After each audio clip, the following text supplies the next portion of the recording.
Hali ya benchi la ufundi la Simba Sport imekuwa na mabadiliko makubwa hivi karibuni, ambapo kocha mkuu Fadlu Davis aliondoka klabuni hapo Septemba 25 kujiunga na klabu ya Raja Club Athletic ya Morocco kama kocha mkuu. Hali hii iliacha Simba bila kocha mkuu rasmi na hivyo kumteua Hemedi Selemani Morocco kuwa kocha wa muda kwa ajili ya mechi muhimu ya ligi ya mabingwa Afrika dhidi ya Gaborone United kutoka Botswana.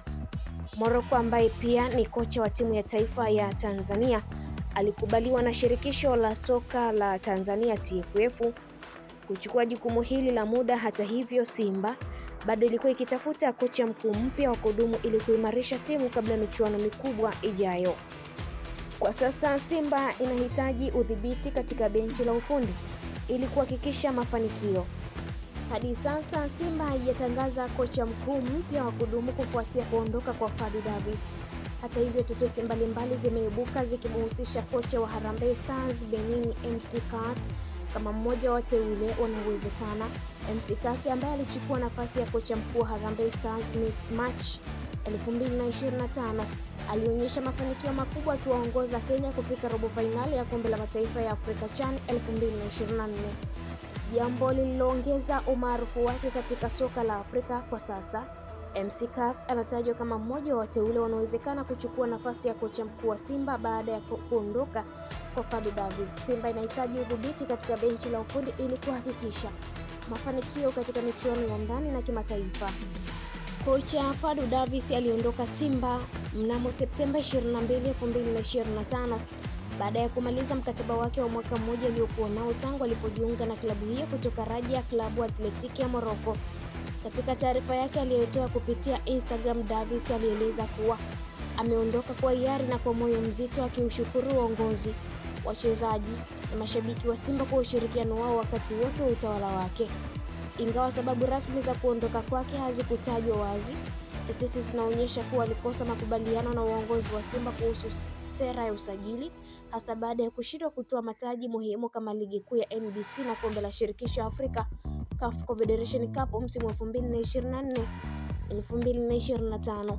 Katika mahojiano ya awali, Fadlu Davis alieleza kuwa timu inahitaji kuimarishwa na wachezaji wenye ubora wa juu ili kushindana na wapinzani kama Young Africans ambao walikuwa na wachezaji bora katika mechi muhimu.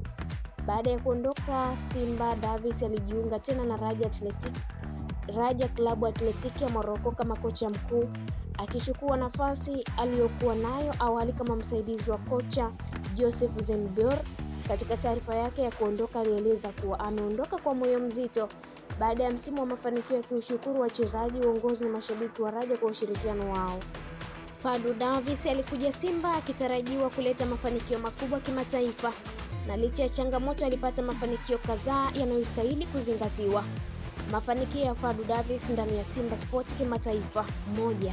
Ligi ya mabingwa Afrika CAF Champions League. Fadlu alisaidia Simba kufika hatua ya makundi na mara nyingine hata robo fainali, hatua ambayo ilionyesha kuwa timu ilikuwa imara na yenye ushindani mkubwa. Simba ilionyesha utulivu na ubora katika mechi za nyumbani, ikipata ushindi muhimu dhidi ya timu za Afrika Mashariki na Kati. Kombe la shirikisho la Afrika CAF Confederation Cup. Ingawa hakufanikisha kutoa taji, Simba ilionyesha ushindani mkubwa na kufika hatua ya nusu fainali msimu wa 2024-2025. Hii ilionyesha kuwa Fadlu alijenga timu yenye uwezo wa kushindana dhidi ya timu zenye nguvu kutoka kanda mbalimbali za Afrika. Alifanya usajili wa wachezaji wenye ubora wa kimataifa, hasa kutoka Afrika Kusini na Afrika Mashariki, ambao walisaidia kuimarisha safu za Simba kimataifa. Alisisitiza mpira wa kushambulia wenye kasi na kuanzisha mchanganyiko wa ulinzi thabiti, jambo lililoifanya Simba kuwa tishio kwa wapinzani wake. Changamoto. Hata hivyo, Simba haikuweza kufikia taji kubwa la ligi ya mabingwa Afrika chini ya Fadlu, jambo ambalo liliongeza presha kubwa kwake kutoka kwa mashabiki na uongozi.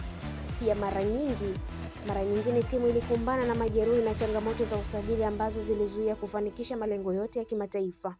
Kwa ujumla, Fadlu Davis alikuza hadhi ya Simba Sport kimataifa. Alionyesha timu kama mshindani anayeheshimika katika michuano ya CAF. Ingawa hakufanikisha kutoa taji kubwa, mafanikio haya yalionyesha maendeleo mazuri na kuweka msingi imara kwa kocha aliyechukua nafasi yake baadaye. Na hii ni Naomi Sport TV. Asante kwa kuendelea kutufuatilia.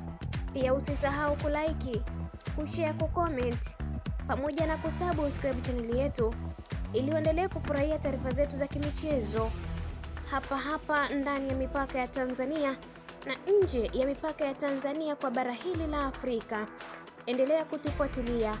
Nenda kwenye YouTube channel yetu kisha copy link na kushare kwa ndugu, jamaa na marafiki ili nao wapate kuenjoy taarifa zetu. Kisha allow notification YouTube ili kuweza kupata taarifa zetu pindi tunapoweka taarifa mpya kwenye chaneli yetu ya Naomi Sport. Hadi wakati mwingine, bye bye. Share, comment, like, kisha subscribe chaneli yetu ili uendelee kufurahia taarifa zetu mbalimbali za kimichezo. Mimi ni Queen Liz.